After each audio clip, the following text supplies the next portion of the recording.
Također u stvari koje se spominju još, što sam direktno ovdje čuo kod nas na našim prostorima, jeste da čovjek kaže ja sam je školovo, sad ona treba malo da radi da bi meni to malo nadoknadila što sam ja plaćao to što je ona završavala školu.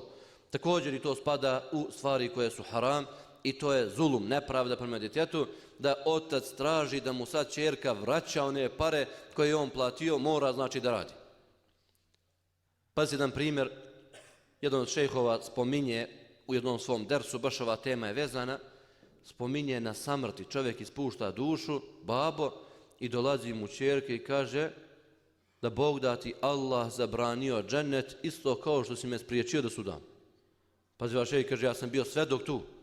Ja sam bio tu, zamislite koja je to dova, čovjek ispušta dušu i dolazi mu ćerke i kaže Allah ti zabranio džennet kao što si mi zabranio da sudam. Jer ona je ostala neudata, on je tražio od nje daješ ovo, daješ ovo, daješ ovo, učini još ovo, prošao je voz, ona se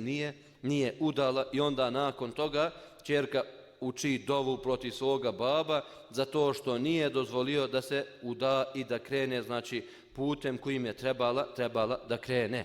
Allahov poslanik Muhammed s.a.v. je postavio pravilo, postavio nam je znači hadis gdje stoji kad vam dođe pobožan čovjek, kad vam dođe dobar čovjek, sa čijom ste vjerom zadovoljni, pa vam traži vašu ćerku, vi ga ne udate, odnosno vi ga ne oženite, ne udate ćerku za njega, nastupit će fesad i nered po Allahovoj subhanahu wa ta'ala zemlji. Pa zar hoćemo da mi budemo razlogom da nastupi nered po Allahovoj subhanahu wa ta'ala zemlji